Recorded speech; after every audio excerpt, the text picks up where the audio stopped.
Y amén. Bueno, no sé ustedes, pero yo me preguntaba, ¿por qué algunos siervos de Dios hablan de palabras y dicen, yo me decía, pero ya va, yo leí ese versículo, yo no vi nunca que dijera eso? ¿De dónde lo sacó? ¿Cómo fue? ¿Qué se le reveló? Entonces yo empecé a decir, ¿será que yo pues no estoy enchufada, no estoy conectada en el mismo canal que ellos? Pero muchas veces me di cuenta y venía a mi mente en donde dice en Mateo 7, del 7 al 11, solo escríbanlo, yo lo voy a hablar, lo voy a resumir, dice, el que busca, encuentra. Entonces, lo primero que dije, hay que buscar, pero ¿cómo buscamos? De corazón, con ganas de conseguir, porque cuando a nosotros se nos pierde algo, yo empiezo, pongo la casa pata para arriba y lo busco hasta donde menos pienso, porque uno no sabe si de repente lo dejaste dentro de la nevera, lo metiste en el basurero, o lo pusiste en el cuarto de donde no tenías que ponerlo, o hiciste algo que no tenías que haber hecho normalmente. Entonces dije, eso es lo primero, buscar, pero buscar con intención. Pero hay otra cosa que aparece en Jeremías 33, del 3 al 9, que dice, clama a mí y yo te responderé y te enseñaré cosas grandes y ocultas que tú no conoces. Y esas cosas grandes y ocultas es las que yo necesito en mi vida. ¿Por qué? Porque esas cosas grandes y ocultas son las que me hacen dar un paso más allá y ver lo que realmente el Señor quiere que yo haga como su hija y que quiere que impacte la vida de los demás.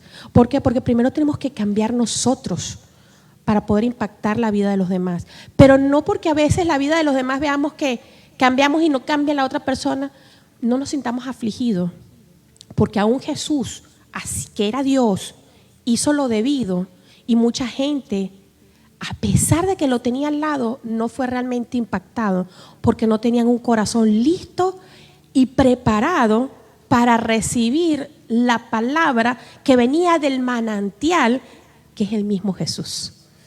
Entonces, con esto les voy a advertir una cosa. Hoy vamos a mover la Biblia de adelante para atrás y de arriba abajo. Así que preparémonos. Empecemos con Mateo 14, del 22 al 33. Muchos de ustedes habrán escuchado esta palabra en donde Jesús camina sobre el mar. Pero hoy le voy a dar un pequeño giro. Empecemos, dice. Enseguida Jesús hizo a sus discípulos entrar en la barca e ir delante de él al otro lado, a la otra ribera, entre tanto que él despedía a la multitud. Siguiente. Despedida la multitud, subió al monte a orar aparte. Ojo, cuando llegó la noche, estaba allí solo. Y ya la barca estaba en medio del mar, azotada por las olas, porque el viento era contrario.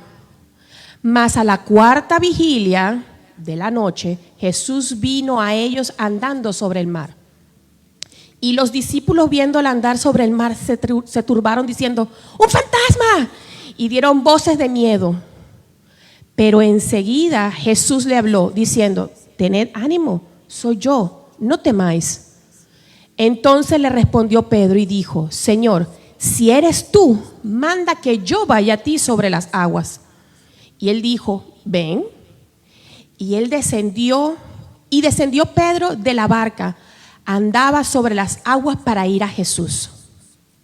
Pero al ver el fuerte viento, segunda vez, tuvo miedo y comenzó a hundirse. Dio voces diciendo, Señor, sálvame. Al momento Jesús extendió la mano, asió de él y le dijo, hombre de poca fe, ¿por qué dudaste? Y cuando ellos subieron en la barca, se calmó el viento. Hemos escuchado esto muchas veces, hemos escuchado decir, bueno, pero por lo menos Pedro intentó y bajó. No, los demás no lo hicieron. Sí, pero se hundió y no tenía fe.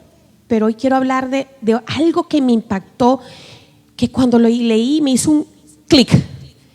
Vemos que en este versículo habla sobre la vigilia, la cuarta vigilia, habla sobre los vientos y habla sobre las aguas. Entonces hoy quiero hablarle de qué es la vigilia.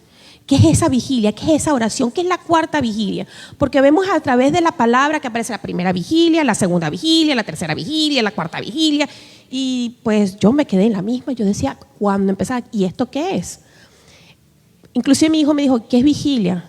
Es el momento que nosotros dedicamos de nuestro tiempo de sueño para arrodillarnos espiritualmente o físicamente delante del Señor y derramarnos, no nada más pidiendo, sino presentándonos como ofrenda agradable al Señor. Entonces, en vista de esto, vi que en la Biblia hay dos tipos de vigilia. Está la vigilia del Viejo Testamento y está la vigilia del Nuevo Testamento, o del Viejo Pacto y del Nuevo Pacto. ¿Por qué la diferencia? Ya les voy a explicar.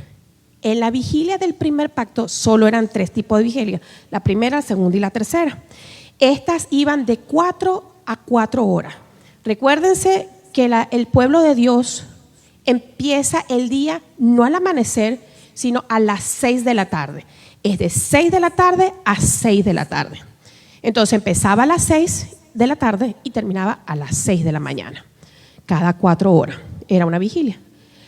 Pero el pueblo de Israel, una de tantas invasiones que tuvieron, fue la invasión de los romanos. Ellos fueron capturados por los romanos y fueron influenciados por ellos. Ya no eran 3 vigilias, ahora son 4 vigilias. Y ahora van a ser de 3 a 3 horas. Igualito coincide, empieza a las 6 de la tarde y terminaba a las 6 de la mañana. Entonces, ¿qué eran estas vigilias? Yo me pregunté, ¿qué se hacen estas vigilias? La primera vigilia es de 6 de la tarde a 9 de la noche. Este es un tiempo de clamor en donde derramamos nuestro corazón a Dios. ¿En dónde lo podemos ver? En Lamentaciones 2:19. Levántate, da voces en la noche al comenzar las vigilias, de 6 a 9. Derrama como agua tu corazón ante la presencia del Señor. Alza tus manos a Él implorando la vida de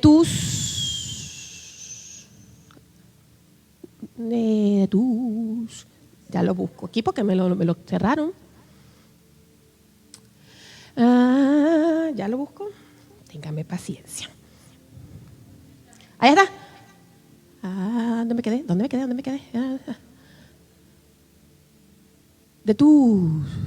Bueno, vamos a subsanar eso. ¿Qué es lo que quiere decir? Que tenemos que levantarnos, que tenemos que derramarnos. ¿Cómo se derrama un agua? Un agua se derrama y se esparce. Entonces, ¿qué es lo que el Señor nos pide? Nos pedimos que nos esparzamos como las aguas, que nos derramemos delante de Él, que seamos totalmente vueltos hacia Él. Esa es la primera vigilia, es el primer momento en donde nosotros le clamamos al Señor: Señor, estamos aquí delante de ti derramándonos, Señor, y arrodillándonos delante de tu presencia para que se haga tu voluntad y no la mía.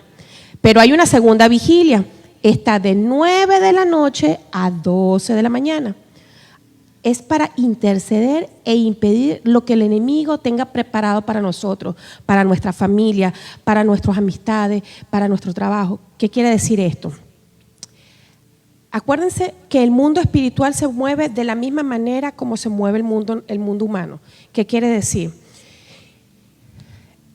Hay huéspedes, hay generales, hay comandantes, hay potestades espirituales.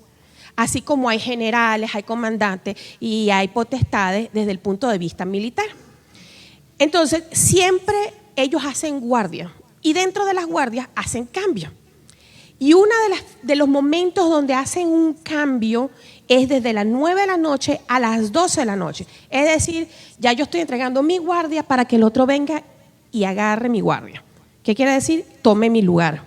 Entonces, en este momento, en el cambio, no sé ustedes, pero yo he tenido amigos militares, Sí, se cambian y todo eso, pero se quedan un ratito echándole a la cháchara, ¿qué pasó? Haciéndole el resumen y todo eso. Es un momento de distracción. Ese momento de distracción es el momento en donde nosotros nos paramos en pie de guerra, declarando que todo aquello que hay, toda artimaña que haya elaborado el enemigo en contra de nosotros, sea derribado en el nombre poderoso de Cristo Jesús. Entonces, eso lo conseguimos. No lo pongas, lo conseguimos en Jueces 7:19. Luego está la tercera vigilia, de 12 de la mañana a 3 de la mañana. Yo empecé a buscar, ¿qué se hace en este momento? Es un momento crucial. ¿Para qué? Puede ser usado para orar, para anular decretos humanos y liberación de opresión.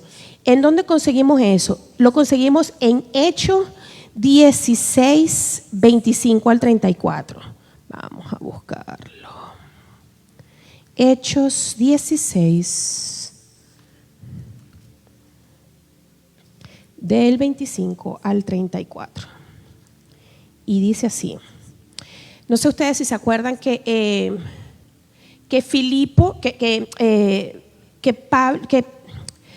Pablo y Silas habían sido encarcelados, ¿no? Veamos lo que pasó. Pero a medianoche, orando Pablo y Silas, cantando himnos a Dios, y los presos los oían. Entonces sobrevino de repente un gran terremoto, de tal manera que los cimientos de la cárcel se sacudían, y al instante se abrieron todas las puertas y las cadenas, y todos se soltaron. Despertando el carcelero y viendo abiertas las puertas de la cárcel, sacó la espada y se iba a matar, pensando que los presos habían huido. Mas Pablo clamó a gran voz, diciendo: no te hagas ningún mal, pues todos estamos aquí. Entonces pidiendo luz, se precipitó adentro y temblando se postró a los pies de Pablo y Silas. Sacándole les dijo: señores, ¿qué debo hacer para ser salvo? Ellos dijeron: creed en Jesucristo y serás salvo tú y tu casa. Y así continuamos. ¿Qué quiero decir esto? Que cuando nosotros oramos, toda cadena, toda atadura es rota en el nombre poderoso de Cristo Jesús. Ellos dicen ahí que es la tercera vigilia, pero yo creo que el Señor es todopoderoso. No importa la hora que tú ores, lo que importa es que tú ores al Dios de dioses, al Rey de reyes, al Señor de señores, que es decirle: oye, yo no creo lo que me está pasando, tú tienes el control. Yo declaro en el nombre poderoso de Cristo Jesús que mis ojos espirituales, mis oídos espirituales, mis sentimientos espirituales se abren y puedo ver que esa bendición ya está allí. Que todo aquello que ha venido en contra de mí es derribado en el nombre poderoso de Cristo Jesús. ¿Por qué? Porque Jesús dijo que esto que hizo Él, nosotros le vamos a hacer cosas mayores. Si Él trajo libertad a los cautivos, ¿por qué nosotros no lo vamos a poder hacer? Nosotros lo podemos hacer porque tenemos al mismo Dios dentro de nosotros, que es el Espíritu Santo, que es aquel que nos redarguye, es aquel que nos recuerda, es aquel que nos trae a batalla, pero que también nos respalda y evita que nosotros caigamos en la batalla, sino que seamos victoriosos en su nombre. Ahora sí, llegamos a la cuarta vigilia. ¿Qué es esta cuarta vigilia de la cual habla en la palabra de Dios? Dice, es de 3 de la mañana a 6 de la mañana. No sé ustedes, pero en muchas ocasiones yo me he parado a las 3 de la mañana. Me ha venido en nombre de alguien. ¿Qué tengo que hacer? Orar. Me ha venido una situación en específico. ¿Qué tengo que hacer? Orar. ¿Por qué? Porque este es el tiempo especial en donde declaramos que la voluntad de Dios es más grande y más fuerte que lo que el enemigo quiere hacer en la vida de cada una de las personas que nos vienen o en nuestras propias vidas. ¿Ok? Entonces, aquí podemos ver que Pablo y Silas oraban. Entonces, ¿cuál es una de las primeras claves que tenemos que hacer? Es orar, humillarnos delante de Dios. Y si podemos ver en Mateo 14, 22, vemos qué fue lo que estaba haciendo Jesús. orando. Estaba solo orando. Entonces, ¿cuál es nuestro primer ejemplo? Es orar. Orar en todo tiempo, en todo momento, por toda y cada una de las situaciones, tanto las cosas positivas como las cosas negativas. Que a veces nosotros creemos que son cosas malas, pero tengo que recordarle algo. Todas las cosas obran para bien a los que amamos al Señor. ¿Por qué? Porque Dios tiene un propósito, y aunque nosotros estemos en aquel fango, en aquel problema tan tremendo, Él está ahí con nosotros y nos ayuda a salir y a resplandecer y a ser una nueva persona en Él. Pero también vemos en ese versículo que habla sobre los vientos. No habla una, sino habla dos veces. La primera vez que habla dice que el barco estaba siendo estremecido por los vientos contrarios, y que cuando Pedro sale de la barca, él tuvo miedo de los vientos. Y me pregunté yo, ¿qué son los vientos? Y oh sorpresa, en la palabra de Dios mencionan 128 veces la palabra viento. En 83 versículos más o menos aproximadamente habla de eso. Y yo me preguntaba, ¿qué significan los vientos? Muchas veces la gente dice, habla del Espíritu Santo, o como mucha otra gente dice, el Ruach HaKodesh. Espero que lo haya pronunciado bien. Y dice, sí, pero ¿por qué? No creo que el Espíritu Santo en ese momento esté zangoloteando la barca y jalando a Pedro porque cállate. No creo que haya sido eso. Entonces yo me pregunté, ¿qué son los vientos? ¿Qué tiene que ver los vientos aquí? Dios, ¿qué quieres hablar tú a través de esta palabra viento? Y entonces conseguí en Ezequiel 37 del 1 al 14. ¿Lo tienes? Ezequiel 37 del 1 al 14.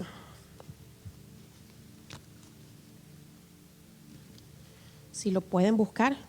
Este es un versículo muy conocido por muchos, que es cuando Jehová le da una visión a Ezequiel sobre el valle de los huesos secos. Pero quiero que nos adelantemos hasta el verso número 9. Y dice, y me dijo, profetiza al Espíritu, profetiza, hijo de hombre, y di al Espíritu, así ha dicho Jehová el Señor, Espíritu, ven de los cuatro vientos y sopla sobre estos muertos y vivirán. Y profeticé como me había mandado, y entró el Espíritu en ellos, y vivieron y tuvieron sobre sus pies un ejército grande en extremo. Entonces yo dije, ¿qué tiene que ver esto? ¿Qué tiene que ver que te sople, que si revive, que no revive? Me di cuenta de algo. Muchas veces nosotros como cristianos estamos como huesos secos, caminando, que estamos pasando por una sequedad espiritual. ¿Y qué es lo que dice él? Proclama que el Espíritu de Dios se revive en tu vida, que sea Dios mismo el que te hable, el que te mueva, el que te levante, el que te haga caminar. ¿Por qué? Porque nosotros somos un ejército, somos guerreros de Dios, y nuestra guerra no es contra carne ni sangre, sino contra huestes y potestades celestiales. ¿Qué quiere decir? Vamos a combatir en palabra, en oración y en humillación delante de Dios contra el enemigo, contra todo aquel viento que ha querido venir a levantarse. Entonces yo dije, ven viento de los 4 puntos. ¿Qué significa eso? Yo vi el viento del oeste u occidental trae liberación por medio de nuestra humillación a través de la oración. Luego conseguí el viento del norte, es aquel que refresca, que trae claridad. Pero también está el viento del sur, que trae paz, que trae sosiego en nuestra vida. Pero hay un viento en el cual se menciona en muchas ocasiones, que habla sobre el viento solano o un viento oriental. Es un viento que viene de la parte arábiga, que trae calor, que es fuego, que es consumidor, que es aquel que arranca, que es aquel que destruye, es aquel que trajo las langostas cuando el pueblo de Israel estaba en Egipto y trajo la plaga de las langostas. Ese mismo es ese viento solano, ese viento oriental. Diría, bueno, pero ¿qué tiene que ver esto? En muchas ocasiones en nuestras vidas, nosotros nos ha tocado un viento solano, en donde creía que estamos bien y ¡ruas! Y nos los arrebata. Y dice, ¿pero qué es esto? ¿Por qué? Pero, ojo, no todo lo que se ve malo realmente es malo para nuestra vida. ¿Por qué? Porque ese mismo viento fue el que sopló para que se abriera el mar Rojo en dos y el pueblo de Israel pasara en seco delante de ese mar. Pero fue el mismo viento que sopló para cerrar las aguas y el que estaba persiguiendo al pueblo fue ahogado, hundido dentro de esas mismas aguas. Entonces, no todo lo que parece malo en nuestras vidas realmente es malo. ¿Qué es lo que tenemos que hacer? Es orar y pedirle al Señor, Señor, muéstrame qué es lo que tú me quieres enseñar en este momento. Muéstrame, porque este viento me está abatiendo, me está haciendo hundirme como Pedro se estaba hundiendo. Por medio de las preocupaciones, del problema, del que dirán, de las economías, de que si trabajo, que no trabajo, que si pago, que no pago, que me alcanza, no me alcanza. Que antes gastaba $400 para la compra de comida, ahora gasto 800 y todavía me falta dinero. No nos preocupemos, porque tenemos que recordar que Dios es el Dios de dioses, es el Rey de reyes, es el Señor de señores, es el mismo de ayer, de hoy y por los siglos. Que Él no va a dejar que nada malo nos pase. Él no va a permitir que nosotros, es más, la palabra de Dios dice que nadie recibe algo más de lo que pueda resistir. Nadie, absolutamente nadie. Eso no quiere decir que es que el Señor me está probando. No, simplemente que el enemigo se está levantando y está queriendo pisotearte, está queriendo hundirte. Pero, hey, es más grande el que está con nosotros que el que está en el mundo. Y tenemos que recordar que tú, viento, obedeces a mi Padre. Tu tormenta, tu problema, tu X situación, te sujetas al poderío de Cristo Jesús. No soy yo, es el que está dentro de mí el que está peleando la batalla. No soy yo, es el Señor el que está delante de mí, el que está guiándome, pero al mismo tiempo está al lado levantándome y al mismo tiempo está atrás empujándome para que pueda caminar por medio de esas aguas. Eso entonces me lleva al tercer punto, en donde dice caminar sobre las aguas. Me puse a pensar, agua simboliza el Espíritu Santo, pero ¿qué también simboliza el agua? El agua también simboliza problemas, el agua también simboliza dificultades. Pero al ver yo Jesús caminando por las aguas, quiere decir que Él es tan grande y poderoso que va a caminar por encima y hacerte caminar por encima de cualquier problema en que tú te encuentres. Porque Él fue el creador de esa agua, Él fue el creador de ese viento, Él fue el creador de todo. Entonces vemos que si en Juan 4, 13 al 14, ¿me lo puedes poner por favor? Juan 4, del 13 al 14. Te espero.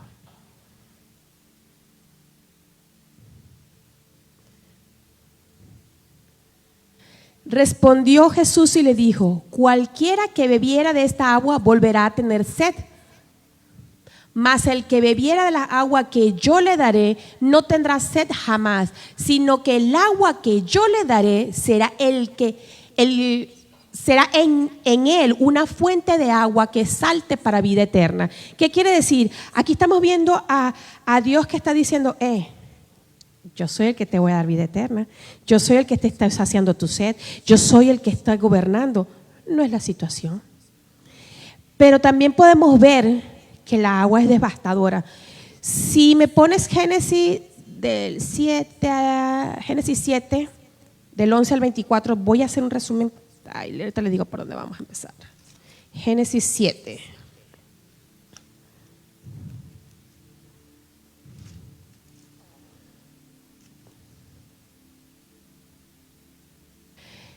Ok, en Génesis 7 habla sobre el diluvio, sobre, no sé si se acuerdan ustedes de esa historia de la Biblia, en donde Dios le dice, oye, prepara una barca, yo te voy a llevar los animales, mete comida, yo te lo voy a preservar y todo eso. Sonaba una historia ideal, pero dice, el año 600 de la vida de Noé, imagínense, 600, Dios. En el mes segundo, a los 17 días del mes, aquel día fueron rotas todas las fuentes del gran abismo y las cataratas de los cielos fueron abiertas. Y hubo lluvia sobre la tierra 40 días y 40 noches. Sáltate, por favor, el 17. Y fue el diluvio 40 días sobre la tierra, y las aguas crecieron y alzaron el arca y se elevó sobre la tierra. Y subieron las aguas y crecieron en gran manera sobre la tierra. Y flotaba el arca sobre la superficie de las aguas. Ahora dice, y las aguas subieron mucho sobre la tierra, y todos los montes altos que habían debajo de todos los cielos fueron cubiertos. 500 codos altos subieron las aguas, después fueron cubiertos los montes. Vamos a saltarnos hasta el 23.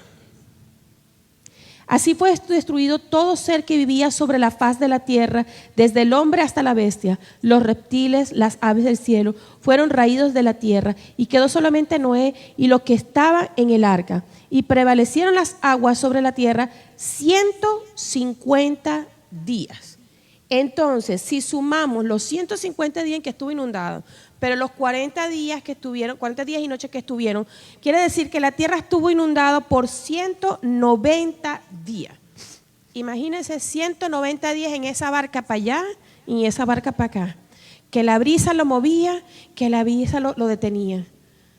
¿Cuántas veces no hemos estado en tan largo periodo en donde las brisas nos mueven para allá y la brisa nos mueve para acá? En donde la lluvia nos está sangoloteando y estamos gritando porque ya casi queremos vomitar porque la situación nos agobia. Pero después de esos 150 días empezó a bajar el agua hasta el punto que hubo una nueva tierra. Y algo muchísimo mejor que lo que estaba antes. Entonces, ¿qué quiero decir con esto? Que aunque las aguas a veces traigan destrucción, mejores son las cosas que vienen después. Otro ejemplo facilito, no lo busque, otro ejemplo facilito es Job. Job tenía hijos, bienes, riqueza, tenía todo. Y de la noche a la mañana, nada más porque el enemigo se presentó ante Dios, mira, Él te bendice, Él te ora y todo. ¿Pero por qué? Porque tú mira todo lo que tiene. Quítaselo y vas a ver que luego se va a caer. Y una de las tantas cosas que hizo, un gran viento vino y ¡guap! Hizo que la casa cayera encima de todos sus hijos. Y solo un siervo escapó para decirle, oye, todos tus hijos murieron. ¿Cuántas veces nosotros creemos tener la vida resuelta y de la noche a la mañana se pierde todo? Pero ¿qué pasó con él? Dios le dio más hijos, más riqueza. Y dice que sus hijas eran tan guapas, que vaya, que no había forma cómo describirlo. Que su riqueza era tan grande, que no podía describirse. Entonces, no tengamos miedo. No nos preocupemos por esos vientos, no nos preocupemos por esas aguas. Recuerden que ese Dios es un Dios poderoso que caminó sobre las aguas. Que si nosotros decimos, quiero caminar por ahí, ayúdame, que no puedo, me estoy ahogando, Él nos dice, oye, ¿y tu fe dónde está? ¿Tu fe dónde está? ¿En quién estás confiando? ¿Estás confiando en las situaciones o estás confiando en mí? Que soy el Rey de Reyes y Señor de Señores, el que camino por encima de cualquier problema y lo piso. ¿Por qué? Porque yo vencí en la cruz del Calvario, porque yo resucité y traje conmigo las llaves de la muerte. Entonces, no conforme con eso, nos agarra y nos vuelve a subir el barco. ¿Y qué pasó? Todo se calmó. Por eso fue que yo dije, Señor, ¿cómo quieres que tú llames esta prédica?